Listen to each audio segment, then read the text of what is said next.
Okay. So we're going to talk just for like 20 minutes around model training, just to get us started. So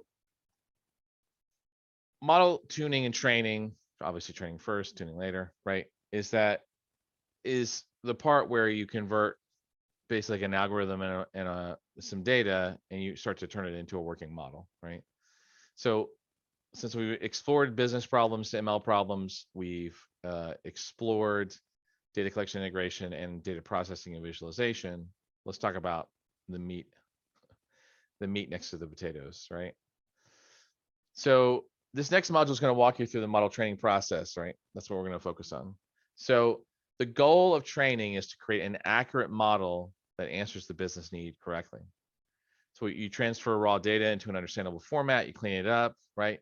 Maybe normalize and standardize, right? And then use the data to create an accurate model that's able of answering the question for the business problem most of the time. Not perfectly, although we'd accept perfect, but most of the time. So you got to select the appropriate algorithm for what you're trying to accomplish. So different algorithms are used to address the problem, obviously differently, right? So you wouldn't necessarily use the same algorithm as it listed here for a forecasting problem as you would for, right, threat detection, like classification in a sense versus like some form of regression, right? So what problem do you need to solve?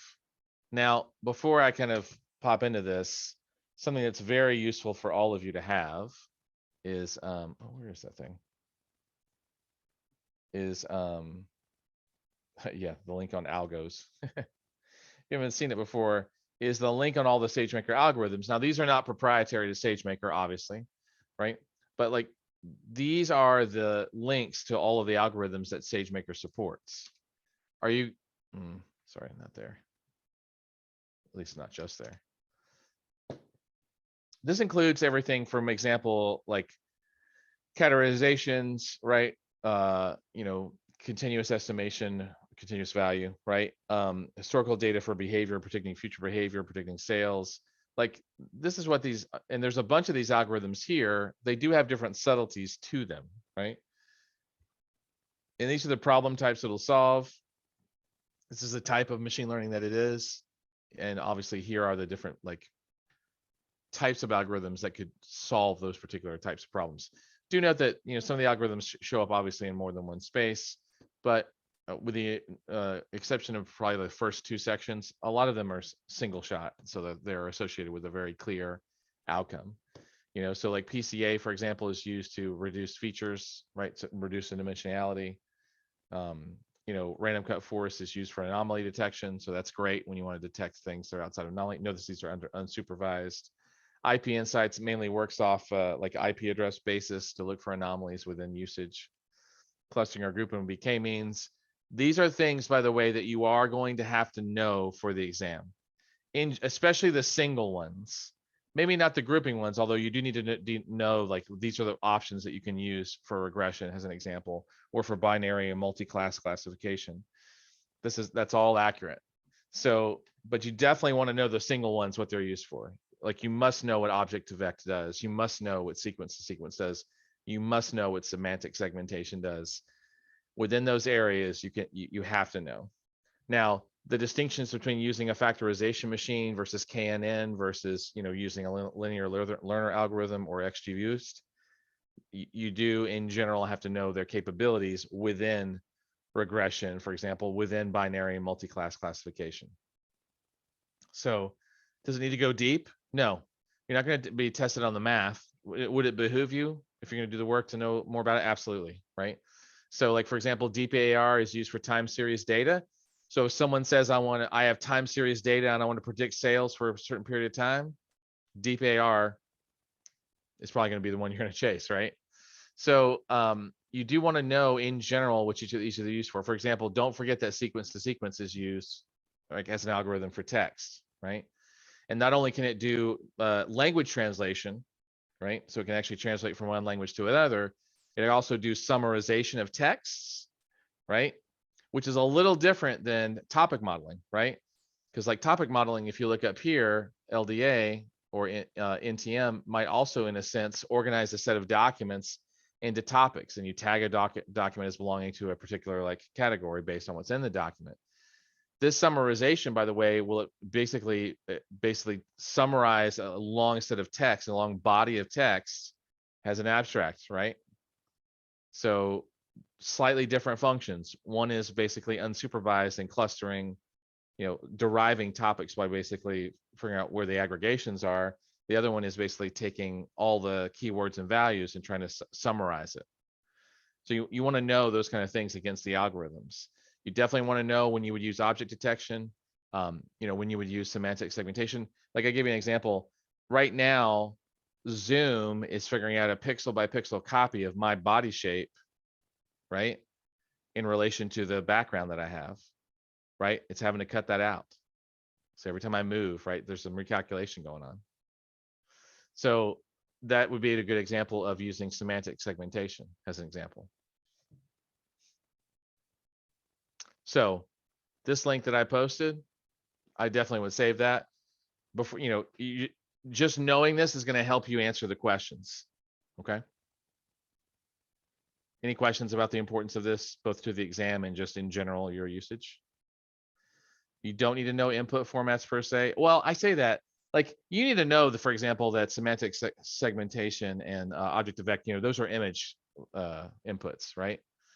So like you need in general, you need to know, I don't need to know that you need to know that it's tabular data, but that wouldn't hurt, right? But you definitely need to know the general 3 categories. Does it take text? Does it take image? Does it take tabular data? But you don't need to know the tuning parameters. I say that. There was at least one question about tuning parameters. But the problem with tuning parameters is like, there are so many tuning parameters. How do you possibly train for that? So I would just rely on the practice exams and the study material to kind of focus you in on which tuning parameters you need to know. Yeah, anyway, that's all I'm going to say on that. Because there are so many tuning parameters. I was trying to think of I was looking at something at XGB Boost the other day. Oh, I didn't realize that SDK too. Yeah, anyway. I think on that one practice exam, it did ask something about learning rate, if I remember correctly. Yeah, but we're going to talk about learning rate. So you're going to, when we get to that in terms of hyperparameters, we're going to talk about that. So I'm not mentioning anything that I don't feel like is actually going to be covered either here or in the practice exams. So I think we're good there. Yeah.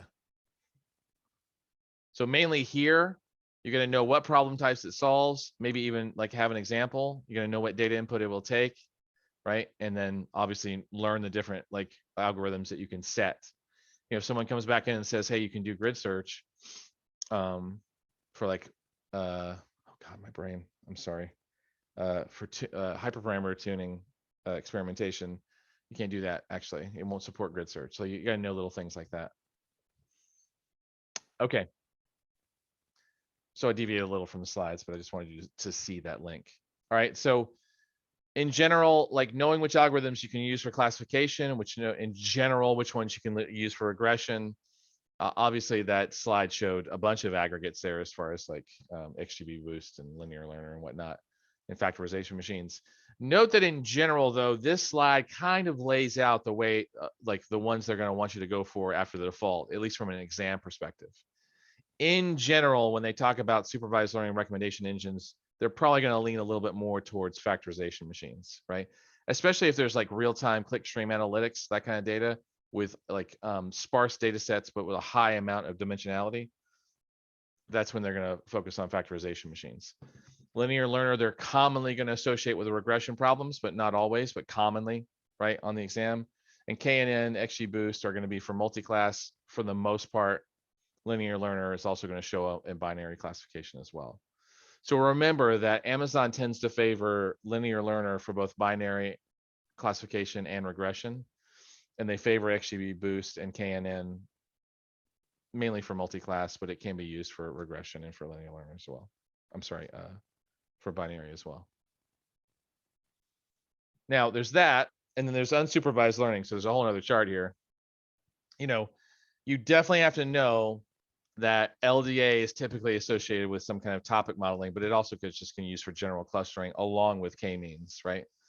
And then object-to-vec is going to be about like, understanding how things like extracting embeddings, if you will. Random cut forest and IP insights are going to be used specifically for anomaly detection. Random cut forest, by the way, is, at least for me, showed up quite a bit on the exam. IP insights had one question, and IP insights was basically about like IP address insights. So if it includes IP in the question, it's simply going to be an IP insights is the answer, unless there's some other business problem you're trying to solve.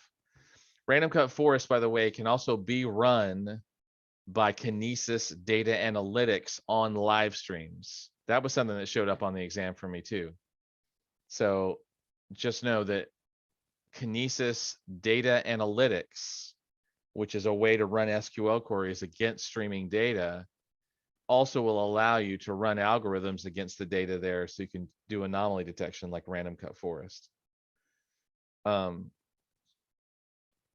PCA, from their perspective, is in matched here is just 100% dimensionality reduction, right?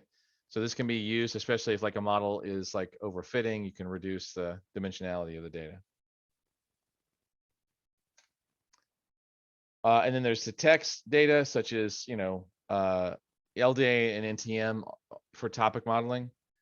Notice that LDA kind of fits in there as well from an unsupervised standpoint. So they'll ask you questions distinguishing between, do you have labeled data, right? Versus like just raw text. Machine translation, sequence to sequence is used for a lot of different things. So you probably want to look at that chart that I just sent you, the link. And blazing text is used for the word defect and the text classification for the most part. Remember, sequence to sequence is for speech. So, and then last two set, if it's time series data, DPAR is probably going to be the answer they want.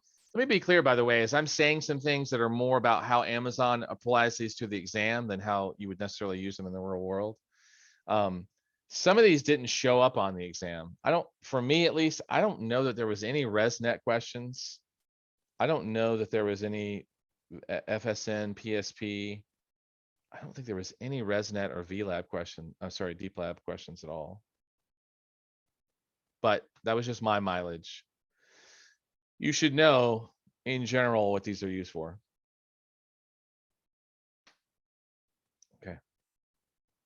So these slides that are inside the student guide, you want to spend some time just stone cold memorizing what these things do.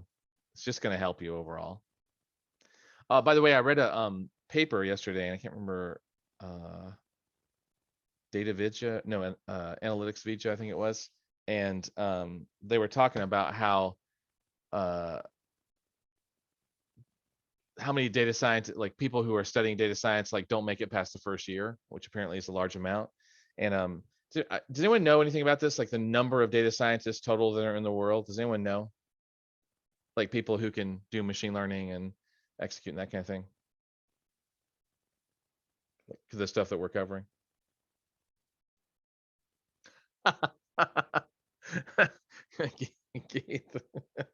There's 6 million data scientists. That's funny. So yeah, there's like just close to 10,000, like a little bit north of 10,000, and which is kind of shocking, right? So I know that there was some concern about that, but it's like the bubble bursting and maybe this not being super valuable. But even with these kind of lower code solutions from where we were 10 years ago, or even 5 years ago, frankly, just know that like this kind of ability is still in huge demand. Not even necessarily the deep mathematical side of the equation, which is incredibly valuable and still a great background to go after, both statistically and otherwise if you're going to stick in this field. But just know that like no one in this arena is in danger of not having a job. So just thought I would share that. And if you are pursuing this and you're brand new at it, like just as a reminder, I know this is a slight deviation here. Don't stop. It's going to be really hard for like the first year, maybe 18 months. Just keep going. It'll get easier. And then it'll all of a sudden just open up and everything will start making sense. So just keep going. Okay. Actually, I lied to you. It's not going to ever make sense, but it will get easier, and you'll just accept the insanity and learn how to live with it. So there. And now, yeah, is that better? Okay. Let's talk about formatting data just really quick. So SageMaker will take CSV values and it will do record IO protobuf.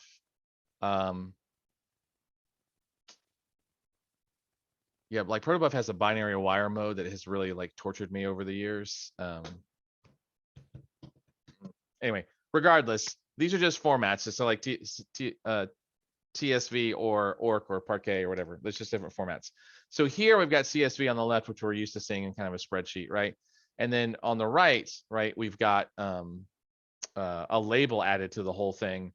And notice that the label's is the very first column, right? So it's got to be the first column on the left in your data set, and your features should be to the right. Additionally, SageMaker is going to ask you that the CSV file have no header. So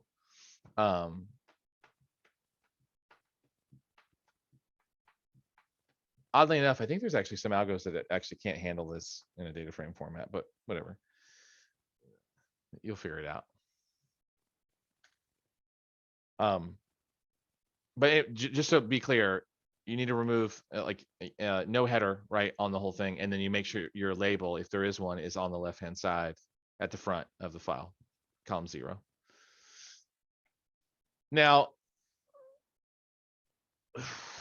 so if you're using all this in Python, you don't necessarily have to use. That's a good question, Chris. I have no idea. We don't. If you're using Python, then you don't really have to do anything in order to get it into the proper format from a protobuf, a record IO protobuf standpoint. But if you use any other language, you probably want to use the protobuf definition file that's used in the AWS documentation. So, yeah, just FYI. We're going to stop there as far as like, because the next things we're going to talk about are things like splitting data and cross-validation. We're going to talk about testing and validation techniques, including k-fold cross-validation, right? Which is, I think it's a little late in the day for that, so we're going to just stop right there. We've had enough fun today. We'll save more fun for tomorrow. Okay, we're going to switch gears and we're going to move over to the certification exploration. Anyone have any questions about this before we do that?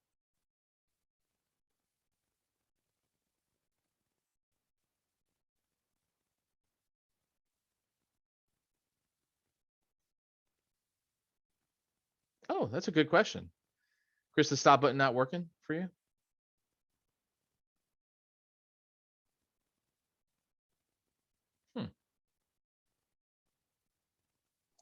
I seem to remember some other people had like a hotkey for trying to get it to stop the kernel, like a Control-C equivalent, but I don't remember what it is for Jupyter. Yeah, neither actually. Usually stop works for me. Well, let's go take a look. There should be a tiny keyboard icon somewhere towards the top that will show you all of the keyboard shortcuts in Jupyter. At least there usually is. I'm not looking at it right now though. Ooh, I'll take a look. Thank you. Yeah, let's pop this open and see really quick. Oh, usually on the upper right-hand side, but it might be on the command line. It should be there. Oh, yeah.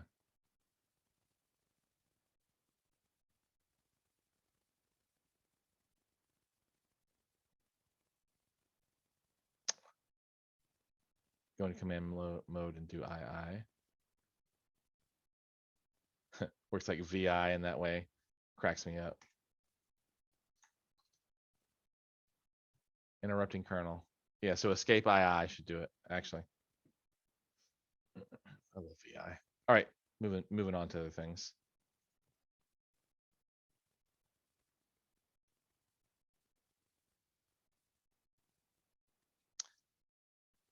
All right, so let's talk about what's in your student portal.